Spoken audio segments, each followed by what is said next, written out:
Cardale, George, tell us a little bit about the work that you've done since the bowl game. Talk about how extensive that is and how it's helped you. It helped me a lot. I mean, the ultimate test is we see Saturday how much he helped. But just getting snaps from under center, just working on my short to medium accuracy, touch on the balls and things like that. You said you're a good pilot. You just needed more time in the seat, more flight time. Do you feel that you're now ready? I mean, only time will tell if I'm ready. But that was a pretty accurate statement by him. But yeah, I can definitely agree with that statement. I think you're 253 when you weighed in. Is that a good size? Too big? Too little? What about that? I mean, no, I don't think it's too big for a quarterback. You got 4 or 5 guys who start in the NFL with that size or a little bigger. And what does that size height to? What does that do for you? You think, especially as an NFL quarterback, maybe even more than in that Ohio State system? I guess it helps me in the pocket. You know, stand tall in the pocket, be strong. You know, it's not bad to have a little physical size behind a little bit of speed. Cardale, how would you explain your last year at Ohio State personally, not team-wise, but personally, after the way the previous year ended and not starting the entire season? How do you look at it? To me personally, it's a disappointment to me for the personal goals and things I wanted to accomplish. But everything happened was for the betterment of the team, and my goals and the things I wanted to do and accomplish as a quarterback, definitely as a leader of that team, as a quarterback of that team, they don't outweigh the team's success. So, like I said, everything happened for the betterment of the team, though. Any part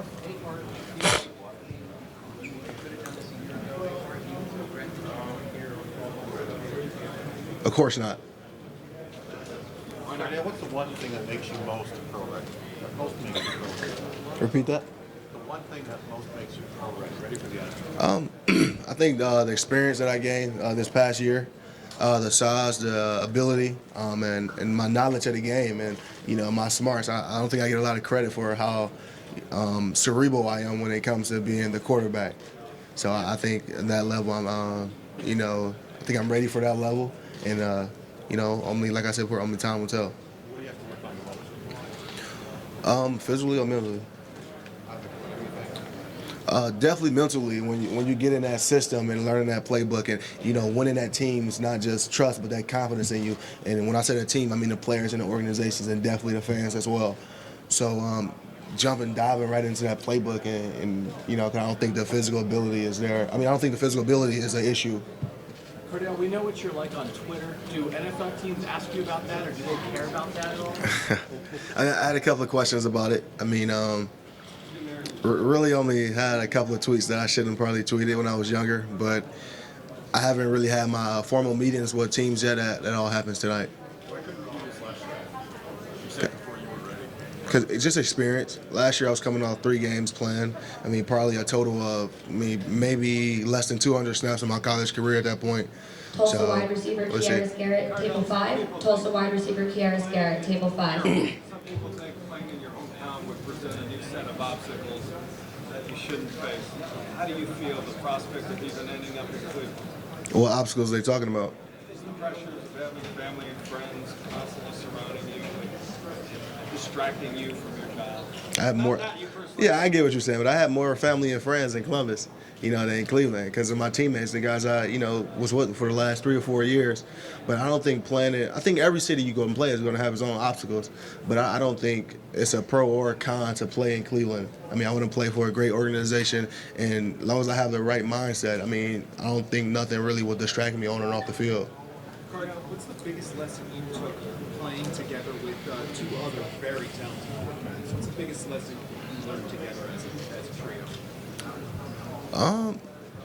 Competition. I mean, you kind of learn at a young age, but you never really had that much talent in one room or at one position at one time on any team, in any sport. So the competition level that we all, was facing and the things that we competed within the daily basis of meeting rooms, like who would get their hand up first to answer a question or weight room, it wasn't really a competition when it comes to speed drills. Braxton used to destroy us. But other things like that, everything was definitely a competition. Next to your size, 253, how does that help you stand tall in the pocket and deliver the ball downfield the way that you do?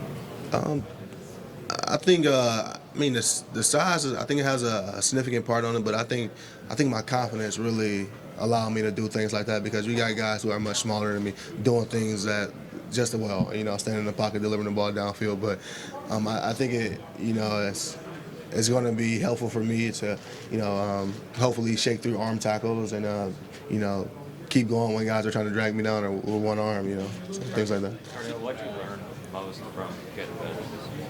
Repeat that. What did you learn most from getting put to the bench this year? What did I learn most? I guess it's just always staying ready again because I got benched versus Penn State. JT came in. He had an unbelievable game versus Rutgers, his first start. And then the situation happened. I had to play the following week. So just staying ready. And, we won the following week versus Minnesota. So I think if I would have got benched and had the wrong mindset, I don't think the team wouldn't have had as much success as we did versus Minnesota. Was it frustrating for you to enter the year looking over your shoulder after the way the last season ended with the quarterback? Not really. Not really. I think, you always going to be looking over your shoulder, definitely at the next level. And hopefully the guy in front of me or the guys in front of me feel me behind them and they going to look over their shoulder because, it's his job now. Towards the workout Saturday as an opportunity to wow people. Indianapolis Colts GM Ryan Grigson, podium A. Indianapolis Colts GM Ryan Grigson, podium A. Can you repeat that? Do you look at the workout Saturday throwing in front of all the coaches and scouts as an opportunity to just showcase your physical ability? In a way, yeah. But I'm really looking forward to the running part of it, the 40 and probably the vertical. But, dropping back and throwing the ball to guys in shorts and shirts, I don't think that really is going to wow too many people when I don't have any pressure. I don't have to avoid anything. Maybe a couple of drills, but, I think the combine overall is going to be a good time to show what I can do, but I don't think too many coaches are going to say, oh, he had a great combine. He's going to be the best quarterback to ever play the game. How do you think you'll fit in an NFL offense compared to Auburn wide receiver Ricardo Lewis, table 1. Auburn wide receiver Ricardo Lewis, It table 1. depends. It depends what type of offense it is. If we're going to take shots downfield or we're going to, be more of a pocket or get me on the outside, I think as long as I put the time in and in the effort and the energy to learn that playbook and putting it on the field with my teammates, I think I can be successful in any offense. Do you think you might be more of an NFL quarterback or more of a drop back kind of guy? That's sort of what Urban wanted was for running and that kind of stuff? That's up to you guys to decipher. I think I'm a quarterback. Wherever that may entice me, running around or delivering the ball from the pocket. Table 3. You went out to San Diego to work with George. What's been the biggest change, you think? How have you maybe focused on your improvement for the draft and just your personal improvement with him? What's maybe the biggest lesson in this time? Just understanding it's a job now. This is how people provide for their families, and so getting accustomed with taking snaps from under center, and taking drops 3, 5, and 7-step drops and things like that. So, just shaping that mindset and that and the way I think and the way I go about everything. This is not just a job; it's your career. I don't want a job in the NFL. I want a career. Cardale, what do you think teams are going to learn about you when they put you on the whiteboard and start having you drop plays? I can't wait because, like I said before, I don't think I get a lot of credit for my knowledge of the game, or I don't think OSU get a lot of credit for the things and the responsibility they put on a quarterback. So, I can't wait to shock them. Is that why you think that you don't get enough credit personally because of the nature, maybe, the perception of the offense? Or do you think there's something with you personally that you don't get credit for? Yeah, a little bit of the offense. I don't think me personally. I think everyone who knows me and been around me know I'm a pretty smart young man, but the nature of the offense, I'm pretty sure everything is just zone read, run the quarterback to death. That's definitely not that at all. So much of the NFL is about protecting the quarterback, but you seem to like to enjoy giving out punishments. Is that a fair statement? No, it's not. No, I'm the type, if I run and I got to lower my shoulder to get that extra yard on third down in the national championship game or the Super Bowl, yeah, I'm going to do it. How different are you now